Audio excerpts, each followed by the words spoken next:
마태복음 14장 13절부터 21절까지 말씀을 한 절씩 교독하겠습니다. 예수께서 들으시고 배를 타고 떠나사 따로 빈들에 가시니 무리가 듣고 여러 고을로부터 걸어서 따라간지라. 예수께서 나오사 큰 무리들을 보시고 불쌍히 여기사 그 중에 있는 병자들을 고쳐주시니라.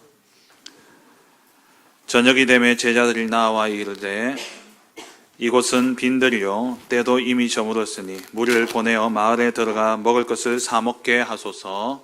예수께서 이르시되 갈 것 없다. 너희가 먹을 것을 주라. 제자들이 이르되 여기 우리에게 있는 것은 떡 5개와 물고기 2마리 뿐이니이다. 무리를 명하여 잔디 위에 앉히시고 떡 5개와 물고기 2마리를 가지사 하늘을 우러러 축사하시고 떡을 떼어 제자들에게 주시매 제자들이 무리에게 주니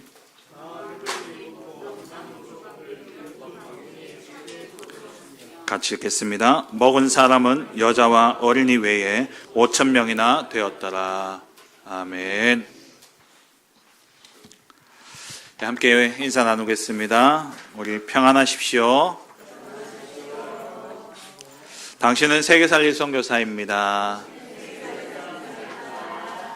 복음만이 우리를 온전케 합니다. 할렐루야. 이번 주간은 고난 주간이 한 주간 시작되어집니다. 고난 주간은 하나님께서 인간으로 오셔서 그리스도의 일을 완성한 그 그리스도의 일이 완성되어지는 시간이 바로 고난 주간입니다. 예수님 십자가에 죽으시고 부활하심으로써 그 십자가의 고난을 통해서 그리스도의 일이 완성되어지게 되는 것이죠. 그렇다면 왜 그리스도가 오셨어야만 됩니까? 왜 그리스도가 이 땅에 오셔야 합니까? 하나님이신 그분이 왜 인간의 모습으로 이 땅에 오셔야 했느냐? 절대 불가능의 상태에 있는 나를 하나님께서 구원하시고자 이 땅에 오신 것이죠. 우리는 태어나는 순간 원치 않게 마귀의 자녀로 태어납니다. 그건 내가 선택할 수 있는 게 아니에요. 그리고 원죄 아래 우리는 죄인으로 태어나게 됩니다. 나는 아무것도 한 것도 없고 그냥 태어났을 뿐인데 마귀 자녀고 태어났을 뿐인데 원죄 아래 죄인이 되어 있는 것이죠. 그래서 그 인생은 죄와 사망의 법에 매여 살아가게 됩니다. 본질상 진노의 자녀로서 살아가는 동안에 모든 것이 복이기보다도 복인 줄 알았는데 그것이 재앙이 되어지고 그것이 저주가 되어지고 모든 것이 진노로 바뀌어지게 되는 것이죠. 왜냐? 마귀의 자녀로 또 원죄 아래 있기 때문에 죄인이기 때문에 모든 것은 저주와 재앙, 진노로 바뀌어지게 됩니다. 그 상태는 어떠냐? 죽음의 상태 속에 놓여 있는 것이죠. 육은 살아있고 살아있는 것처럼 보여지지만 실상은 죽음의 상태에 이르러 있습니다. 죄와 허물로 죽었던 너희라고 에베소서 2장 1절에 말씀하고 있죠. 우리는 죽은 상태예요. 그래서 이 상태에서 모든 게 진노가 되어져 있고 모든 게 저주와 재앙이 되어져 있는 이 죽음의 상태에 있는 우리가 거기서 빠져나오려고 몸부림치면서 애쓰는데 그 운명에서 벗어나고자 몸부림치며 애쓰는데 더욱더 그 운명은 나를 더 옥죄어 오는 겁니다. 마치 올무가 쪼여오듯이 움직이면 움직일수록 더 쪼여오는 거예요. 최선을 다해서 노력하고 열심을 내서 벗어나려고 해보지만 결국 한계 앞에 무릎 꿇을 수밖에 없고 또 그래서 그 한계를 어떻게든 넘어서려고 해도 안 되니까 다른 무언가를 의지하려고 찾아다니면서 종교를 또 우상 숭배를 하고 또 점도 쳐보고 굿도 하고 미신을 섬기는데 그 문제가 해결되어진 줄 알았는데 그 문제가 해결되어진 것처럼 보여졌는데 나중에 더 큰 문제가 오고 가면 갈수록 더 어려움 속에 영적으로 정신적으로 시달리게 되어지는 것이죠. 그야말로 진짜 지옥 같은 삶을 사는 겁니다. 죽어야 끝이 날 것 같죠. 그래서 죽어야 되겠다 생각까지 하게 되어집니다. 그런데 죽으면 진짜 지옥이 기다리고 있는 거예요. 지옥 같은 삶을 살기 때문에 차라리 죽는 게 낫겠다 싶어서 죽음을 선택하려 하는데 모르는 게 뭐냐? 죽으면 진짜 지옥이 기다리고 있다는 겁니다. 절대 불가능이죠. 우리가 할 수 있는 게 아닙니다. 우리가 아무리 애쓰고 노력한다 해도 우리가 벗어날 수 있는 것이 아닙니다. 그래서 사랑의 하나님이 우리를 사랑하셔서 요한복음 3장 16절에 하나님이 세상을 이처럼 사랑하사 독생자를 주셨으니 이는 저를 믿는 자마다 멸망치 않고 영생을 얻게 하려 하심이라. 우리에게 영생의 축복을 주시기 위해서 하나밖에 없는 아들을 우리에게 보내어 주신 것입니다. 그 하나밖에 없는 아들을 보내사 그로 통해서 이 모든 문제를, 이 모든 죄를 대속하게 하셨습니다. 모든 것의 시작은 사단에게 속아서 하나님의 말씀을 어긴 죄에서 시작되어졌죠. 그래서 그것을 원죄라고 이야기를 합니다. 그 죄의 삭은 무엇입니까? 로마서 6장 23절에 죄의 삭은 사망이다 라고 말씀하고 있죠. 이 죄의 삭은 사망입니다. 죽음으로만 죄는 속죄되어질 수 있습니다. 우리는 죽어야 돼요. 그런데 우리가 죽어버리면 이 문제는 해결되지 않기 때문에, 그래서 하나님은 우리 대신 우리를 위해 죽을 희생양을 준비하신 것입니다. 그분이 바로 자기 아들, 하나밖에 없는 아들 예수 그리스도시죠. 그 그리스도가 우리의 중보자가 되셨습니다. 히브리서 9장 15절에 이로 말미암아 그는 새 언약의 중보자시니 이는 첫 언약 때에 범한 죄에서 속량하려고 죽으사 부르심을 입은 자로 하여금 영원한 기업의 약속을 얻게 하려 하심이라. 새 언약의 중보자가 되셔서 첫 언약 때에 범한 죄, 첫 언약이 뭡니까? 선과 악을 알게 하는 나무의 열매를 먹지 말라. 이것을 먹는 날에는 네가 반드시 죽으리라. 이 첫 언약의 때에 범한 그 죄, 원죄죠. 그 원죄에서 우리를 속량하시려고 죽으사 우리를 위해 죽으신 것입니다. 그 죽음을 통해서 우리에게 영원한 기업의 약속을 얻게 하신 것이죠. 그래서 올 한 해 우리에게 주신 언약이 뭡니까? 하나님의 유업을 이을 자라는 언약을 우리가 받았죠. 구원받은 자는 모두 다 하나님의 유업을 이을 자입니다. 죽음으로만 해결되기에 하나님께서 우리의 죽음이 아닌 무죄하신 죄 없으신 그리스도의 죽음으로 말미암아 우리의 인생의 모든 문제를 해결하신 것입니다. 그 사건이 바로 고난 주간에 일어났던 십자가의 죽음의 사건이죠. 이 그리스도를 믿는 자는 하나님의 자녀가 되어지고 이 그리스도를 믿는 자는 영원히 죽지 않는다 말씀하셨습니다. 이번 한 주간 동안 그 그리스도의 사랑을 진짜 기도와 묵상 가운데 확인하고 누리시고 더 나아가서 이 그리스도의 사랑을 현장에 전달하는 전도자의 축복 누리시길 주의 이름으로 축원합니다. 오늘 이 한 날 정말 받은 말씀을 가지고 정말 여러분 기도하시고 그래서 현장에서 그 말씀의 응답과 성취를 보시기를 주의 이름으로 축원합니다. 주일 이렇게 예배를 드립니다. 정말 이 시간이 여러분 인생의 최고의 시간을 만드셔야 돼요. 1시간 들려지는 이 예배가 정말 그냥 지나가는 하루의 1시간일 수도 있고 한 주의 1시간일 수도 있고 내 인생에 그냥 지나가는 1시간일 수 있습니다. 근데 이 1시간이요 여러분 인생의 진짜 최고의 응답의 시간이 되어져야 됩니다. 그래서 주일날 말씀을 받으면은 한 문장이나 한 단어로요 딱 요약을 하세요. 그걸 한 주간 그냥 계속 떠올리는 겁니다. 저도 어떻게 하냐, 저한테 스스로 질문해요. 그걸 이제 저한테 습관화 시켰어요. 그게 뭐냐, 이번 주 말씀 뭐였지? 이번 주 내가 붙잡고 기도해야 될 제목이 뭐지? 그걸 제가요, 의식이 있을 때마다 계속 저한테 질문합니다. 지난 한 주간 동안 저한테, 이번 주 말씀 뭐였지? 이번 주 내가 붙잡고 기도해야 될 제목이 뭐였지? 사람의 말 아니라 하나님의 말씀에 집중하고 현실과 상황이 아니라 그거는 다 나에게 걸림돌 되어지기 때문에 내가 가지고 있는 지식과 내가 있는 경험이 아니라 하나님의 역사를 내가 집중해야 되겠구나. 그걸 계속 제가 생각하고 묵상하고 그러면서 일어난 사건과 문제 앞에서도 또 잠시 말씀 놓쳐서 흔들리고 말씀 놓쳐서 또 이렇게 생각과 마음이 빼앗기다가도 이번 주 말씀 뭐였지? 사람 바라보는 게 아니고 하나님의 말씀을 바라야 되는 거예요. 현실과 상황이 아닌 하나님의 역사를 바라봐야 되겠구나.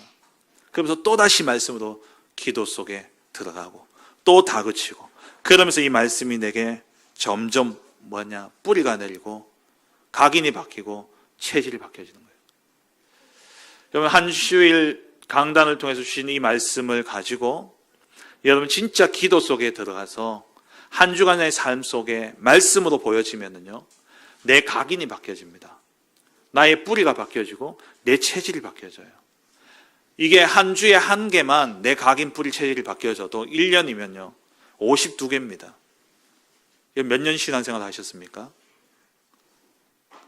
만약에 이 응답을 매주 누렸다면, 내가 예수 믿는 그 순간부터 매주 이 축복을 누렸다면요, 여러분 인생은요 이전과 지금은요 확연하게 차이가 날 겁니다. 그런데 대부분 그냥 예배를 드리고 있다는 거예요.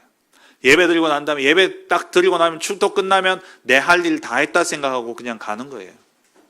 그리고 삶은요, 내가 가지고 있는 지식과 내가 살아왔던 경험과 내가 가지고 있는 어떤 기준과 잣대 가지고 삶은 그냥 살아가는 겁니다. 그러니까 한 시간의 예배가 어떻게 인생을 바꿀 수 있겠습니까? 그래서 예배를 가지고 삶으로 가야 돼요. 주신 말씀을 가지고 삶으로 가야 됩니다. 그래서 그 말씀을 가지고 삶을 보고, 삶을 바라보고, 삶에 대한 정확한 해석이 되어지고, 거기에 대한 언약을, 또 그 말씀의 성취를 봐야 되는 거예요. 그래야 나의 잘못되어진 이 각인과 뿌리와 체질들이 바뀌어지기 시작하는 겁니다. 진짜 강단 말씀을요, 여러분 생명같이 받으시고, 그 말씀을요 딱 간단하게 정리하시고, 그 기도 제목을 주잖아요. 끝나면 기도 제목을 딱 정리해서 띄워주지 않습니까? 그것만 가지고라도 기도하세요. 그러면서 내 각인과 뿌리와 체질을 바꿔야 됩니다. 그래야 인생이 바뀌어지는 겁니다. 정말 여러분의 인생이 오늘 이 예배를 통해서 바뀌어지는, 각인과 뿌리와 체질이 바뀌어지는 그러한 은혜가 있기를 주의 이름으로 축원합니다. 오늘 주신 본문을 가지고 그것을 내게 가져오라 라는 제목으로 함께 말씀의 은혜를 나누길 원합니다. 오늘 본문은 여러분 너무나 잘 아는 본문이죠. 우리 렘넌트들도 너무나 잘 아는 오병이어의 사건입니다. 떡 5개와 물고기 2마리를 가지고 5,000명을 먹인 사건이죠. 모르는 사람이 없을 정도로 유명한 본문이고, 마태, 마가, 누가, 요한복음을 사복음서라고 이야기하죠. 이 사복음서 가운데 유일하게 4군데 다 기록되어진 기적의 사건이 바로 이 오병이어의 사건입니다. 어떤 성경에는 마가복음에는 있는 것이 마태복음에 없고 또 요한복음에는 없고 이런 식인데, 마태, 마가, 누가, 요한복음 모두 다 기록되어져 있는 그 기사 중에 하나가 바로 이 오병이어의 사건이라는 거죠. 이 오병이어의 사건은 언제 일어났냐?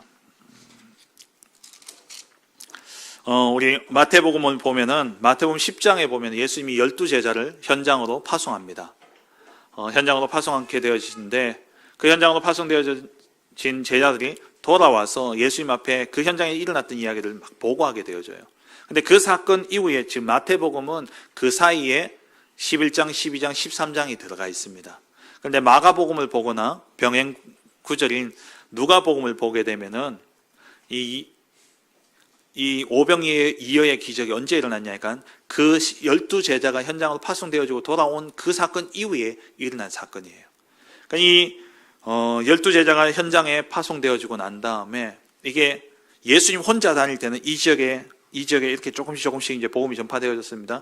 소문들이 조금 나기 시작했어요. 그런데 12제자가 동시에 2명씩 해서 6개 지역으로 확 퍼져가지고 이 복음을 전하니까요, 전 현장에서 어떤 일이 나냐니까 귀신이 쫓겨가고 병든 자가 일어나고 정말 이 복음의 능력이 나타나기 시작한 겁니다. 그러니까 전 이 땅이 막 들썩이기 시작한 거예요.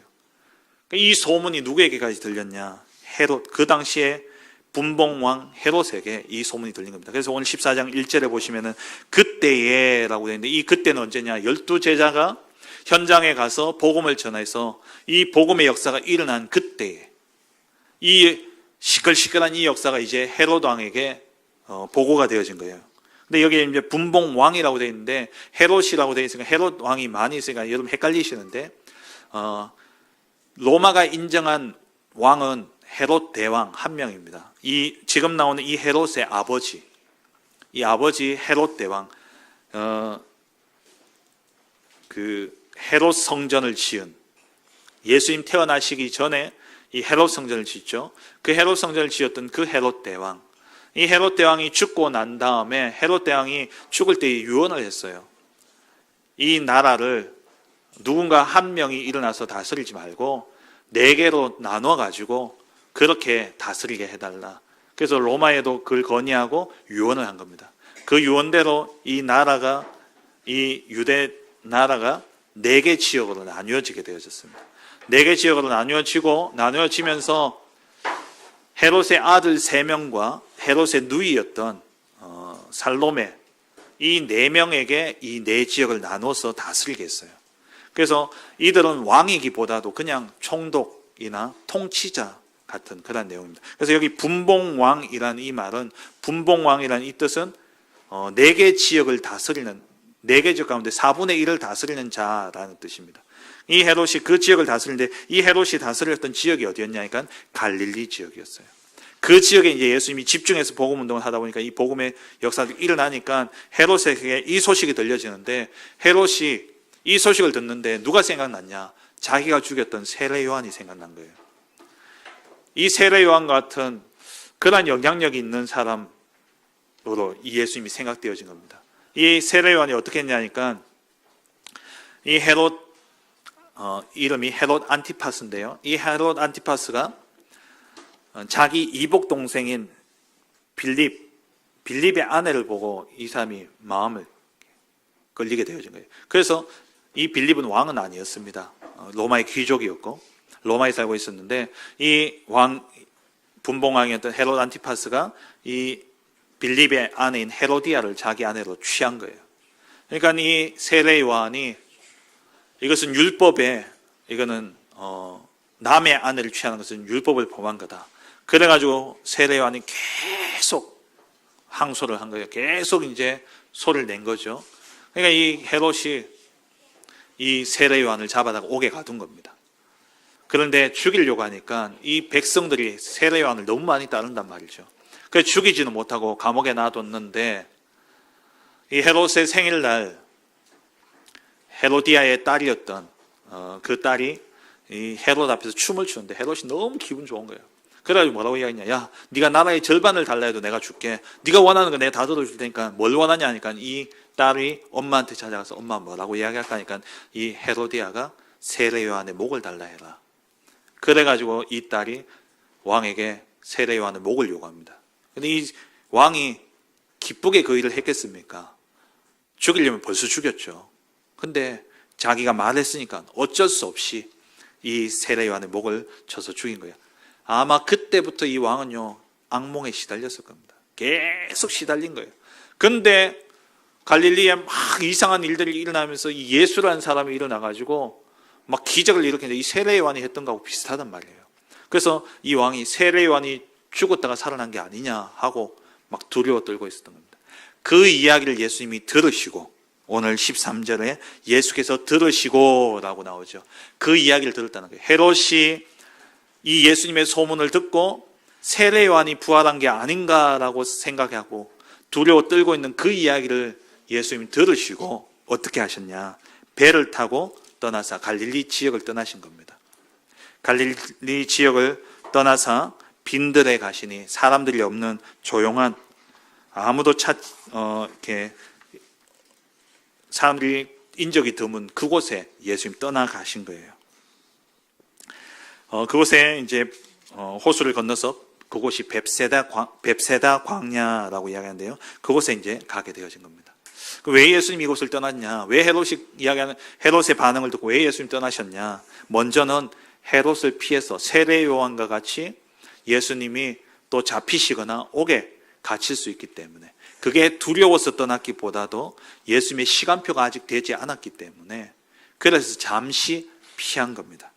그리스도의 때가 아직 되지 않았기 때문에, 예수님이 십자가를 지실 시간표가 아직 안 되었어요. 근데 이 헤롯이 눈이 뒤집어져 가지고 예수님을 오게 가두고 이러면 이 공생의 중요한 사역들이 막히게 되어지니까 예수님이 갈릴리를 떠난 겁니다. 그 헤롯의 통치 지역을 벗어난 거예요. 벗어나서 이제 벳세다 광야에 이르게 되어진 겁니다. 그리고 또 하나의 이유는 뭐냐니까 이 제자들이 현장에 흩어져서 복음 전하고 돌아왔잖아요. 그래서 잠시 쉬고 휴식을 갖고자 그래서 이 갈릴리를 떠나서 이 광야에 사람들이 없는 빈들에 갔는데 쉬려고 갔는데 이 무리들이 찾아온 겁니다. 이 사람들이 거기는 아마 걸어서 갈 수 있는 곳이었던 것 같아요. 그래서 13절에 무리가 듣고 여러 곳로부터 걸어서 따라간지라. 그 따라간 사람들의 수가 얼마였냐? 오늘 보니까 남자만, 그러니까 여자와 어린이 외에 5,000명이나 되었더라라고 되어 있어요. 어린이와 여자 빼면 이제 남자만이죠. 남자만 5,000명이에요. 그럼 여자와 어린이 포함하면 적어도 2배수만 하더라도 1만 명입니다. 어마어마한 숫자가 이곳에 모여진 것이죠.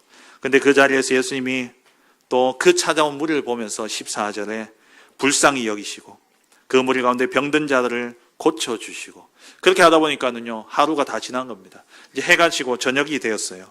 이 저녁은 유대인들에게 저녁이랄 때는 두 가지 저녁이 있답니다. 그러니까 오후 3시부터 저녁이라고도 하고 그리고 또 해가 질 때를 저녁이라고도 한대요. 그러니까 아마 이때는 오후 3시쯤 이제 그때가 되니까 이제 저녁에 식사할 시간이 되었단 말이죠. 그러니까 이 사람들이 시장할 것을 보고 제자들이 예수님 앞에 와서 우리가 이 사람들이 이제 이만큼 많이 모였는데 이들을 다 먹일 수가 없다. 그래서 예수님 저들을 마을에 보내가지고 먹을 것을 사 먹도록 하자고 예수님께 건의한 거죠. 그때 이제 예수님께서 뭐라고 이야기하시냐니까 제자들 보고 너희가 먹을 거 줘라. 근데 제자들이 우리가 어디 있습니까? 뭐라도 한번 찾아봐라 하니까 이 제자들을 찾아낸 게 마태, 마가, 누가에게는 기록이 안 되어 있는데 요한복음에는 어린 아이가 한 아이의 도시락이다라고 이야기해요. 한 아이가 이 가지고 있던 떡 5개와 물고기 2마리를 있다 하니까 예수님이 그것을 내게 가져와라 해가지고 그것을 가지고 기도하고 축사하신 후에 떡을 떼서 주는데 이 떡을 떼도 계속 떼주는 거예요. 그래서 제자들에게 떼주고 제자들은 그걸 가지고 가서 제자들 또 떼두고 그렇게 해서 5,000명 아니 10,000여 명 이상이 이 떡을 먹게 되어진 것이죠. 그리고 남은 조각들을 모았는데 그게 12광주리에 가득 찼다라고 되어 있습니다. 이 사건을 우리가 이 기사를 보면 많은 사람들이 이렇게 먹을 게 없는 가운데 풍족하게 채우신 그 예수님의 능력을 바라보면서 우리에게 이런 기적이 있기를 바라는 것을 보게 되어집니다.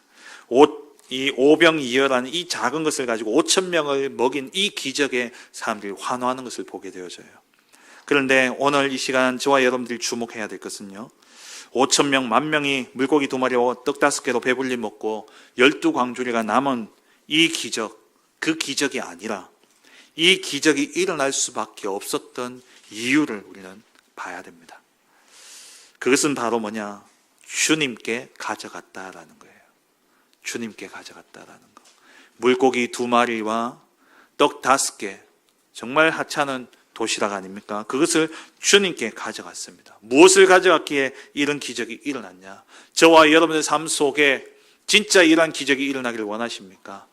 정말 우리는요, 그렇다면 주님 앞에 모든 걸 가져가야 됩니다. 첫 번째입니다. 이 제자들은 불가능한 상황을 가지고 예수님께 나아갔습니다. 믿음을 가지고 간 건 아니었습니다, 사실. 어찌할 수 없기 때문에 어떻게 해야 되겠습니까? 하고 예수님께 질문하기 위해서 가져간 것이죠. 먼저 이 제자들이 본 것이 무엇이었냐? 백성들의 필요를 본 겁니다. 해가 지고 있네. 그럼 이 사람들이 과연 먹을 게 있을까? 둘러보니까 먹을 게 없어요. 그래서 이 사람들이 시장할 때가 되었는데 먹을 게 없으니까. 그리고 보니까 이곳은 빈들이에요. 먹을 것을 구할 수 있는 그러한 곳이 아닙니다. 그런데 모인 무리는요, 너무 많아요. 남자만 5,000명, 어림잡아 10,000여 명이 넘는 이 사람들을 어떻게 다 먹일 수 있겠습니까? 이것을 다 먹이려면 계산하니까 오늘 마태복음에는 안 나옵니다만 다른 복음서에 나오는데 200데나리온이 필요하대요. 이 사람들 다 먹이려면 200데나리온. 200데나리온 감이 옵니까? 데나리온은 한 한 사람의 일당이랍니다. 지금 일당 뭐 한 10만 원 정도 잡아야 되겠죠? 그죠? 뭐 8시간 일한다 해도 최저임금 하면 일당이 거의 한 10만 원 돈 되지 않습니까? 그럼 10만 원 일당을 200데나리온이 얼마입니까? 2천만 원이에요. 2천만 원 정도가 필요하다라고 이야기한 겁니다. 이들을 다 먹이는 것이 불가능하죠. 이들을 다 먹이는 것이 불가능하기 때문에 제자들은요, 무리들을 보내어가지고 각자 알아서 해결하도록 그렇게 하자라고 예수님께 건의를 한 겁니다. 근데 이것도 사실은 방법이 아니에요. 무책임한 이야기입니다. 이 10,000명이 어디에 가서 사 먹겠습니까? 지금처럼 이마트도 있고 홈플러스도 있고 롯데마트도 있고 이러면은 뭐 가서 사 먹으면 되죠. 근데 이 당시에 그 시골 동네에 주변에 뭐 대도시겠습니까? 갈릴리 호숫가의 동네들 아니겠습니까? 그 마을로 만여 명이 한꺼번에 들어가서 사 먹을 데가 어디에 있겠습니까? 이 제자들이 이야기한 이 이야기도 말도 안 되는 이야기인 거예요. 그러니까 아주 무책임한 이야기입니다.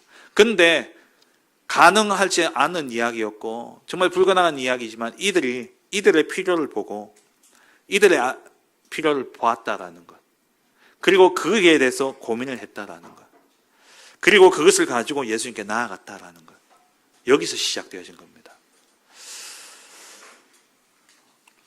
이 현장을 분석하면 현장의 필요가 보여지게 됩니다. 저와 여러분들이요, 진짜 전도자로서 우리가 부름받았다면 이 제자들이 그나마 예수님의 제자로서 예수님을 따라온 사람들이 이만큼 많은데 이 사람들 예수님 따라와서 배 굶고 가면 되지 않지 않겠냐. 근데 방법이 없어요. 근데 어쨌든 그 배고픈 상황을 보았다라는 겁니다. 저와 여러분이 현장을 바라볼 때에 진짜 그리스도가 없는 그 비참함, 그리스도가 없는 빈곤과 그리스도가 없는 그 배고픔을 우리는 볼 수 있어야 됩니다. 내가 할 수 있다 할 수 없다를 떠나서 그 현장을 보고 그 상황을 보고 우리는 뭐냐, 주님 앞에 그것을 가지고 나오기만 하면 됩니다. 그것을 가지고 예수님 앞에 가져왔죠. 주님 보냅시다 하니까 예수님이 뭐라고 이야기합니까? 갈 것 없다. 너희가 먹을 것을 줘라 라고 이야기를 합니다. 무책임한 제자들이었지만 한 가지 잘한 것이 무엇이었냐? 그것은 바로 그것을 예수님께 가져왔다라는 거예요. 우리가 현장을 보고 현장의 아픔과 현장의 슬픔과 현장의 빈곤과 현장의 결핍들을 가지고 주님 앞에 나아가기를 주의 이름으로 축원합니다. 그게 오병이어의 기적으로 바뀌어질 줄 믿습니다. 여러분의 불가능한 모든 것을 가지고 주님 앞에 나아가시기 바랍니다. 현장에 불가능한 모든 것을 가지고 주님 앞에 나아가시기 바랍니다. 여러분의 고민과 염려, 문제와 갈등, 또 내가 어찌할 수 없는 그 불가능한 상황들 모든 것을 가지고 주님 앞에 나가시기 바랍니다. 모든 것을 기도로 바꾸시기 바랍니다. 생각에 잡히지 말고 기도하시기 바랍니다. 우리가 할 수 있는 게 없잖아요. 내가 할 수 있는 게 있으면 하겠지만 해도 안 되지 않습니까? 그러면 기도하시라니까요. 주님 앞에 나의 모든 불가능을, 현장의 모든 불가능을 가지고 주님 앞에 나아가시기 바랍니다. 생각은요, 하면 할수록 여러분을 집어삼킵니다. 생각은 하면 할수록 나는요, 할 수 없어요. 오히려 절망 가운데 더 빠지게 되어 있습니다. 그래서 성경은 뭐라고 이야기합니까? 로마서 8장 6절에 육신의 생각은 사망이요 영의 생각은 생명과 평안이니라 말씀합니다. 육신의 생각은요 사망에 이르게 되어져요. 여러분 고민과 갈등 자꾸 생각하면 그 생각이 나를 죽인다니까요. 근데 그것을 기도로 바꾸는 순간 우리에게 생명이 임하고 우리에게 평안이 임하게 되어지는 겁니다. 고린도후서 7장 10절에 하나님의 뜻대로 하는 근심은 후회할 것이 없는 구원에 이르게 하는 회개를 이루는 것이요 세상 근심은 사망을 이루는 것이라. 세상 근심 여러분 싸매지 말고 머리 싸매지 마시고 다 주님 앞에 가지고 나오시기 바랍니다. 내가 믿음이 적더라도 주님 앞에 가지고 나와서 기도하시기 바랍니다. 그러면 하나님이 역사하시는 거예요. 주님이 역사하시는 거예요. 빌립보서 4장 6절 7절에 아무것도 염려하지 말고 오직 모든 일에 기도와 간구로 너희 구할 것을 감사함으로 하나님께 아뢰라. 그리하면 모든 지각에 뛰어난 하나님의 평강이 그리스도 예수 안에서 너희 마음과 생각을 지키시리라. 이 말이 뭡니까? 우리가 주님 앞에 모든 것을 기도로 바꾸게 될 때에 우리의 마음과 생각에 하나님의 평강이 그리스도 예수 안에서 우리에게 임한다라는 거예요. 모든 것을 기도로 바꾸시기 바랍니다. 생각은 나를 집어삼키지만 기도는 나를 거기에서 해방시킵니다. 모든 것을 가지고 기도 속에 들어가세요. 절대 불가능의 것을 가지고 주님 앞에 나아가시기 바랍니다. 그때에 오병이어의 기적이 일어나게 되는 거예요. 이번 한 주간 여러분들 삶의 현장에 내가 어찌할 수 없는 절대 불가능의 문제들, 그것을 가지고 고민하고 염려하지 마시고 기도 속으로 들어가 하나님이 채우시는 은혜를 누리시길 주의 이름으로 축원합니다. 우리 렘넌트들도 공부하는데 힘들고 또 지혜가 부족하면 주님 앞에 기도하며 나아가세요. 모든 지혜와 지식은 하나님께로부터 말미암습니다. 여러분 산업에 어려움들이 있습니까? 가정에 어려움들이 있습니까? 기도로 바꾸세요. 다시 한번 말씀드립니다. 생각은 나를 집어삼키지만 기도는 나를 거기서 해방시킵니다. 정말 기도 속에 모든 것을 가지고 나가시기 바랍니다. 두 번째입니다. 오병이어를 주께 가져가시기 바랍니다. 예수님께서 뭐가 있냐 하니까 우리에게 있는 것은 떡 5개와 물고기 2마리 뿐입니다 하니까 예수님께서 그것을 내게 가져오라 명하셨죠. 18절에 이르시되 그것을 내게 가져오라. 사실 예수님께 물고기 2마리와 떡 5개밖에 없습니다 라고 말하는 이 말은 하나마나한 이야기 아닙니까? 그거 가지고 5,000명을 어떻게 먹입니까? 그거 가지고 1만 명을 어떻게 먹입니까? 하나마나한 이야기예요. 예수님 뭐가 있냐? 저 같으면 장난하나? 장난해? 저 많은 사람들 먹였는데 지금 물고기 2마리, 떡 5개? 장난하냐? 이랬을 텐데 예수님이 뭐라고 이야기하시냐? 그것을 가져오라 그래요. 우리의 수준에서 하나만한 이야기고 우리의 수준에서는 그 아이의 도시락 그거 가지고 아이 하나가 먹을 만한 양의 그 도시락인데 내 생각 속에서 그것을 그러고 불가능하다고 이야기할 수 있겠죠.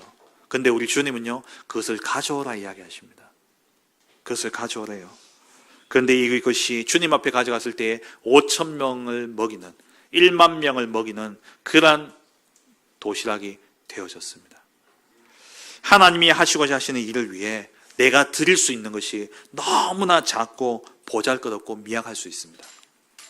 뭐 이런 것까지 내가 하나님 앞에 내가 이것 가지고 뭘 하나님 앞에 쓰임 받냐 이렇게 생각들이 되어질 수 있어요. 안 드릴만 못하다라는 그러한 생각이 드는 그러한 부분들이 내게 많이 있을 겁니다. 이건 안 되겠지. 이것 가지고 뭐 하겠냐.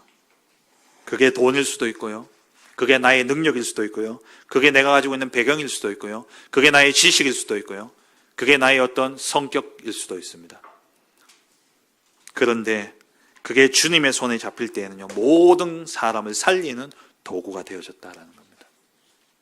나를 다 드리는 겁니다. 오병이어 같은 나를 주님 앞에 드리시기 바랍니다. 여러분의 오병이어를 가지고 주님 앞에 나아가시기 바랍니다. 나를 사용해달라고 주님 앞에 기도하시기 바랍니다. 일은 부족하고 모자란 나이지만 이렇게 쉽게 뒤집어지고 또 연약한 나이지만 하나님의 나라의 일을 위해서 하나님 나를 사용하여 주옵소서. 하나님 앞에 손을 드시기 바랍니다. 말씀이 떨어지고 하나님의 필요가 우리 앞에 보여질 때에 주저하지 마시고 주여 내가 여기 있사오니 나를 사용하옵소서. 주여 오병이어일지라도 하나님 나를 사용하여 주옵소서 라고 나를 드리시기 바랍니다. 그때 하나님은 그 오병이어 우리의 생각에는 안 드림만 못한 그 도시락을 주님은 사용하셔서 1만 명을 먹이시고도 남는 기적을 일으키셨습니다. 가나안 땅을 정복할 때에 안악산지 거인이 살고 있는 저 안악산지 아무도 나서지 않습니다. 왜? 안 되는 싸움이에요. 이길 수 없는 싸움입니다. 가데스 바네아에서 38년 전에 이 가데스 바네아에서 10명의 정탐꾼이 보고했던 그곳이 바로 안악산지였습니다. 저들 앞에 서면 우리는 메뚜기와 같나이다. 우리는 절대 저들을 이길 수 없다. 다시 애굽으로 돌아가자 했던 그곳, 그 보고를 할 수밖에 없게 만들었던 그곳이 바로 안악산지였어요. 38년이 지난 뒤에 이제 그 산지를 남겨두고 있습니다. 누가 갈까? 그때 오병이어 같은 갈렙이 나선 겁니다. 나이가 몇 살입니까? 85세예요. 85세. 우리 김기진 집사님께서 그런 말씀 자주 하셔요. 이제 80이 넘으니까 고장 나는 게 아니라 망가진다. 부사져 가지고 이게 이제 고쳐지지도 않는다는 거예요. 여든이 넘으니까 몸이 그렇게 되어진다는, 그렇게 표현하시더라고요. 이제 병이 아니라 아예 이제 부서진다는 거예요. 갈렙의 나이가 몇 살이었냐? 85세.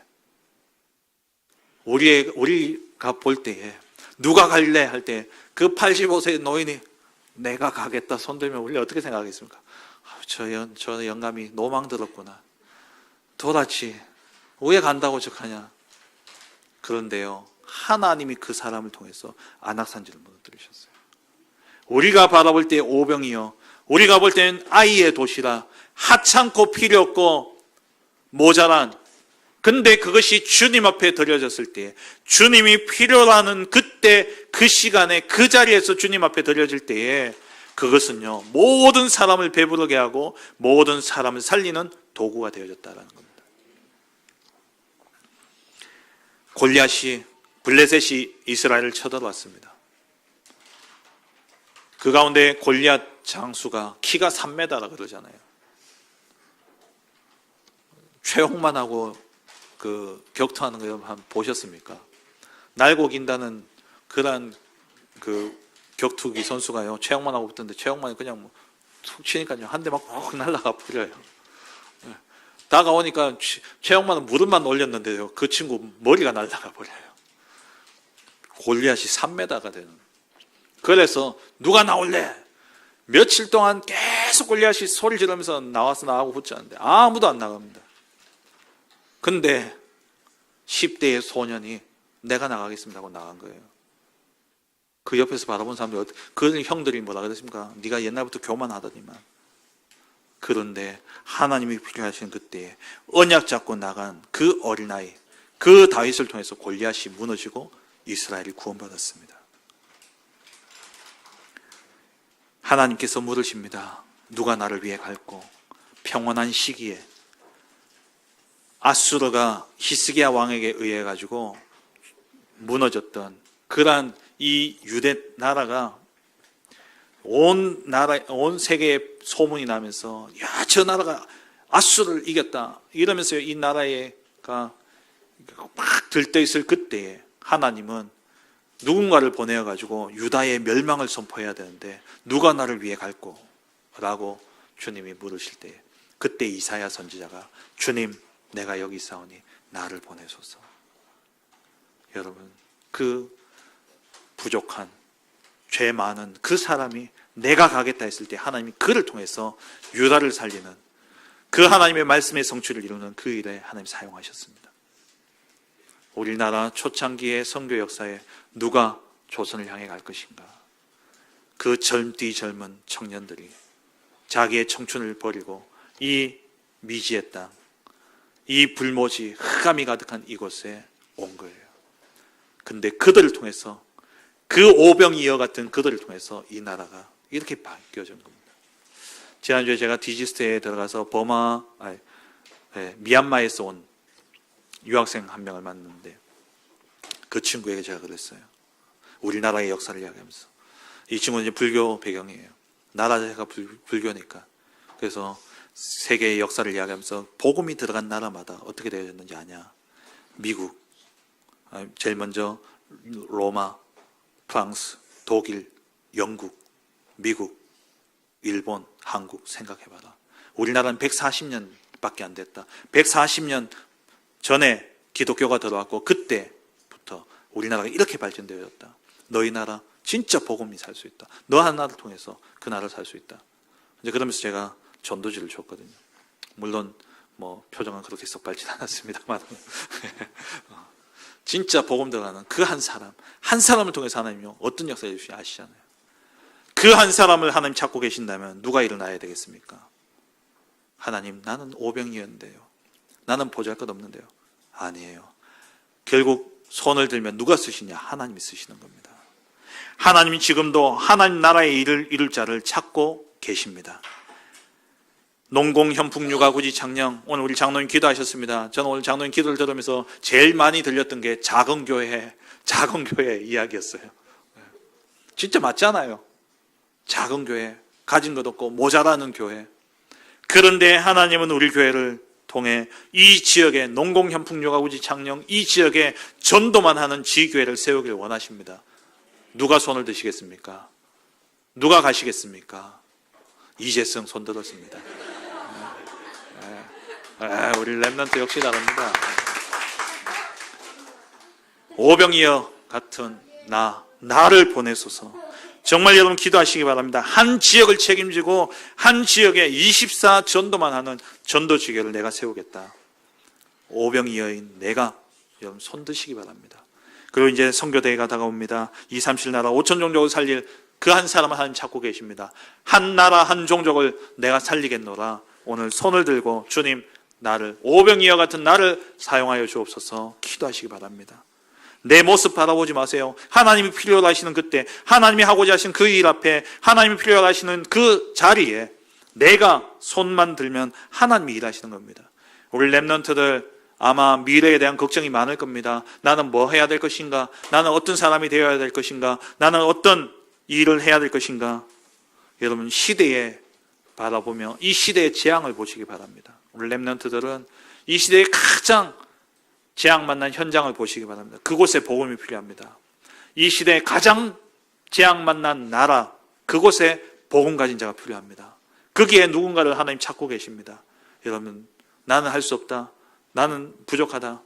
내려놓으시고 오병이어인 나를 들이시기 바랍니다. 그러면 한 나라가 살아나고 한 지역이 살아나고 미래가 살아나게 되어지는 겁니다. 말씀 맺겠습니다. 모든 문제를 가지고 주님 앞에 나아가시기 바랍니다. 불가능한 문제를 가지고 그 불가능을 해결하러 오신 고난당하신 주님 앞에 여러분 가지고 모든 것을 기도로 바꾸고 나아가시기 바랍니다. 그리고 하나님이 찾으시는 그때 오병이어 같은 나를 하나님께 드리시기 바랍니다. 그런 나를 통해서 하나님께서는 반드시 하나님 나라의 일을 이루실 줄 믿습니다. 그게 쓰임받는 그러나 우리 모든 성도님들 되어주시길 주의 이름으로 축원합니다.